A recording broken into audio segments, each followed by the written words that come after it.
Short सर्किटमुळे चालत्या electric स्कूटरला आग, घोसरवाडजवळ टीव्हीएस आयक्यूब जळून खाक, 80,000चं नुकसान. इचलकरंजीच्या व्यावसायिकाची स्कूटर जळाली, कुरुंदवाड पोलीस ठाण्यात जळीत गुन्ह्याची नोंद.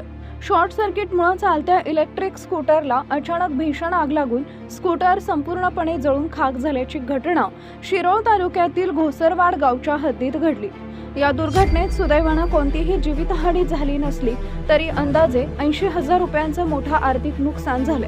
या प्रकरणी कुरुंदवाड पोलीस ठाण्यात जळीत नोंद करण्यात आली आहे.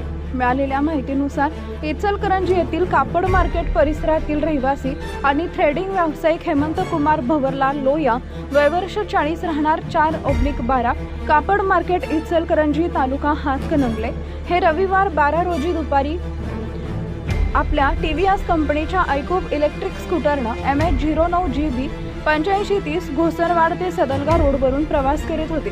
प्रवासादरम्यान ते घोसरवाड गावच्या हद्दीतील शेती गट नंबर 654 जवळ आले असता त्यांच्या चालत्या स्कूटरमध्ये अचानक शॉर्ट सर्किट झाले.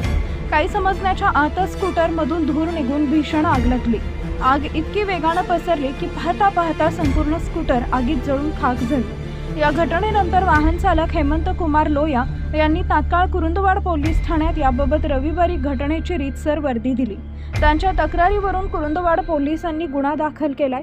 पुढील तपास पोलीस हेड कॉन्स्टेबल साळुंखे करत आहेत. आमच्या प्रतिनिधींसह पाहत रहा CK24 न्यूज.